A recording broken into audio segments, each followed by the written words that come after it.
नमस्ते, बहुत बहुत स्वागत है आपका निक्कू चौधरी में। मैं हूं नताशा, बात करने जा रही हूं अरमान मलिक फैमिली के बारे में। अरमान मलिक फैमिली का बैड टाइम शुरू हो गया था जिस दिन वो बिग बॉस में गए थे। बिग बॉस में जब इन्होंने एंट्री मारी, मुझे लगा कि यार ये लोग अच्छा खेलेंगे, लेकिन इन्होंने जो कबाड़ा किया है उसके बाद में मुझे भी ऐसा लगता है भाई क्यों गए। और ऐसा ना हो कि ये लोग जो बाहर रेट मिल रहे हैं ना, उससे बचने के लिए बिग बॉस बड़े वाले में भी चला जाए, क्योंकि भाई अरमान मलिक यानी कि हमारी चाची जो हैं, वो इतना ज़्यादा उन्होंने प्रचंड मचाया हुआ है। उम्मीद है कि वो बिग बॉस बड़े वाले में चले जाएं। चलिए आप भी बात करते हैं। हम पहले तो बात करेंगे पायल की।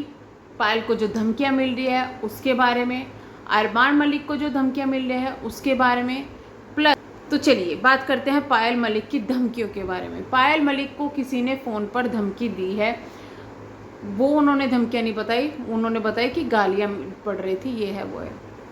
सबसे पहला सवाल, आपका फ़ोन नंबर कैसे लीक हुआ? चलिए मान लेते हैं फ़ोन नंबर लीक कर दिया होगा किसी ने, क्योंकि आपके तो घर के में ही घर वाले, अभी पता है कि घर वालों से इतने ज़्यादा पंगे हुए हैं, कोई किसी ने लीक कर दिया हो। और ये तो आपकी जो सरोज हैं, सरोज से आपको आइडिया लग गया होगा कि भाई धमकी वाले फ़ोन भी आ सकते हैं या कुछ भी है, जो भी था।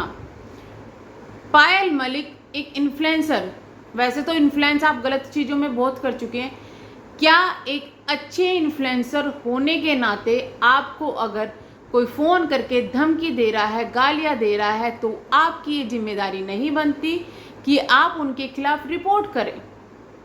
बाकायदा आप YouTube पर आके इस चीज़ को बता रही हैं। आपके घर में 3 छोटे बच्चे हैं, एक थोड़ा सा बड़ा है, यानी कि 4 बच्चे हैं।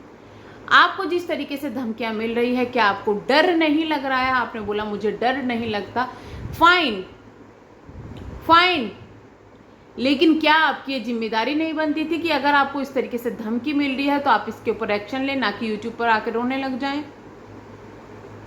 क्या ये सिर्फ कंटेंट के लिए आप ये चीज़ें बोल रही हो? और क्या आपने ये जानने की कोशिश किया कि आपका नंबर किसने लीक किया है? तो थोड़ा सा ये चीज़ें समझो।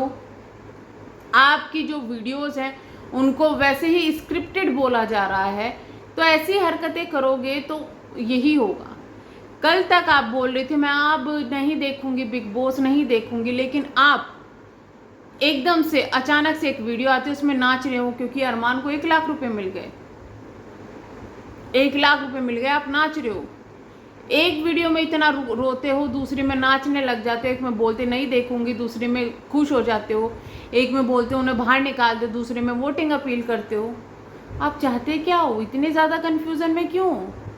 माना कि इस वक्त आपको बहुत ज़्यादा ट्रोल करा जा रहा है, हेट मिल रहा है, लेकिन वो फेम पाने के लिए भी तो आप ही तो गए थे। और ये फर्स्ट टाइम तो है नहीं जब आपको इतना हेट मिल रहा है, इससे पहले भी बहुत मिला है, बहुत मिलता आया है।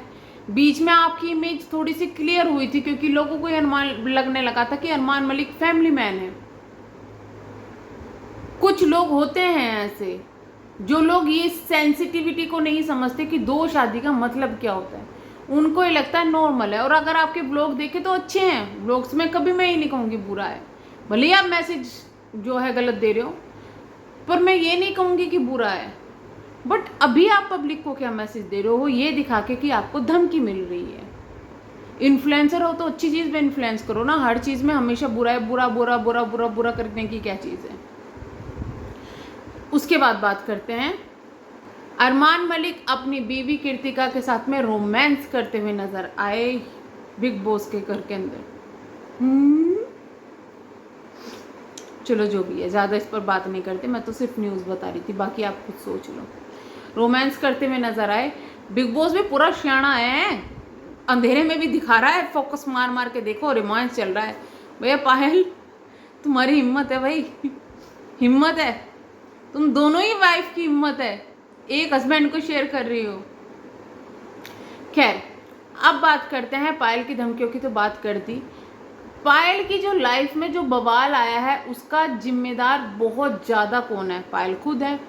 लेकिन वो लेडी कौन है जिसने पायल की जो अरमान है, क्योंकि उसकी फर्स्ट मैरिज के बारे में बात की थी, उसके फर्स्ट मैरिज के राज खोले थे? अभी तक शायद आप लोगों को नहीं पता, मैं बता देती हूँ। अरमान को बहुत ज़्यादा हेट इसलिए भी मिलता है क्योंकि उन्होंने पहली बीवी को पायल के लिए छोड़ दिया था। जी हाँ, मैंने ये स्टोरी पूरी कवर की है, आप चाहें तो उसको देख सकते हैं, मिलता है। लेकिन वो लेडी कौन है जिसने ये सब चीज़ें बाहर लाई? घर का बेदी लंका डाय, वो है सरोज।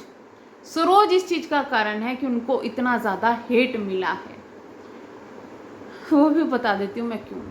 दरअसल एक पाकिस्तानी चैनल बना हुआ था कुछ टाइम पहले जिसने अरमान मलिक को बहुत सी पोल खोली, लेकिन वो सोचिए पाकिस्तान में कैसे जा रही थी, कोई इनका घर का बेदी लंका ढा रहा था, इनको इन्फॉर्मेशन दी जा रही थी, और जो इन्फॉर्मेशन दे रहा था उनका नाम आया था कि सुनीता के जो हस्बैंड है वो इन्फॉर्मेशन देते, उन्होंने ही सरोज का नंबर उस लेडी को दिया था। सरोज ने इतनी बड़ी बेवकूफ़ी की कि जब उनके पास फ़ोन आया, वीडियो कॉल पे बात हो रही थी, सरोज ने टपा टप सब बोल दिया, हाँ कि पहले शादी हुई थी, छोड़ दिया था, ये है वो है। यानी कि सरोज इस चीज़ का पोल खोलने की सबसे बड़ी जिम्मेदार है। सरोज ही है वो शख्स जो ये सच्चाई बाहर लेके आई थी कि जो अरमान है उनकी पहली शादी हो चुकी थी, उनके 2 बच्चे भी हैं। हालांकि उस वक्त सरोज ने कोई बुराई नहीं की थी, हालांकि उस वक्त सरोज को फंसाया गया था, लेकिन अब जो चीज़ें हुई है ना बीच में, सरोज के साथ में जो लड़ाई झगड़ा जब चीज़ें होती वो पोल खोली थी, मुझे ऐसा लगता है सरोज इतनी सीधी नहीं है कि वो इतनी चक्करों में फंस जाएगी इतने आराम से। वैसे अरमान मलिक फैमिली में सीधा कोई नहीं है, मैं एक बात बता दूं आपको, सब एक से एक बढ़ के हैं। और जो इनको हेट मिल रहा है ना अभी, सच कहूँ मुझे मतलब दया भी आ रही है, बुरा भी लग रहा है, बुरा भी लग रहा है, दया भी आ रही है। लेकिन यार कहीं ना कहीं आप लोगों ने जो फेम, इनका जो फेम पाने का तरीका था ना वो बहुत ज़्यादा गलत था, जिससे इन्हें फेम मिला, और उस तरीके की वजह से इनको कुछ अलग से तो मिला, यानी कि इनके कुछ अलग से सब्सक्राइबर बढ़े, कुछ अलग से व्यूवर्स बढ़े, लेकिन फिर भी आज के टाइम में भी इनको वो लोग सपोर्ट कभी नहीं करते थे जो कि ऑलरेडी मैरिड है या कुछ भी है, सपोर्ट करते थे जिनके भी शादी ना हुई हो या कुछ ऐसा हो।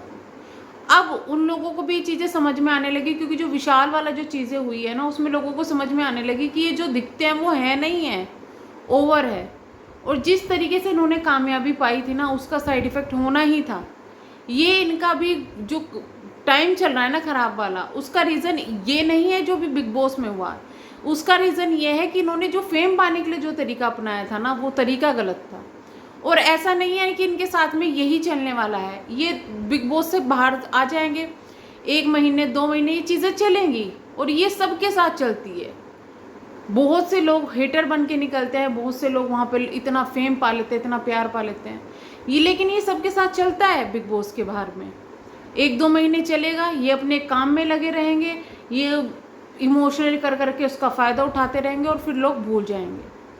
तो चलिए हम करते हैं वीडियो का एंड, मिलेंगे नेक्स्ट वीडियो में, तब तक के लिए bye bye, thank you so much.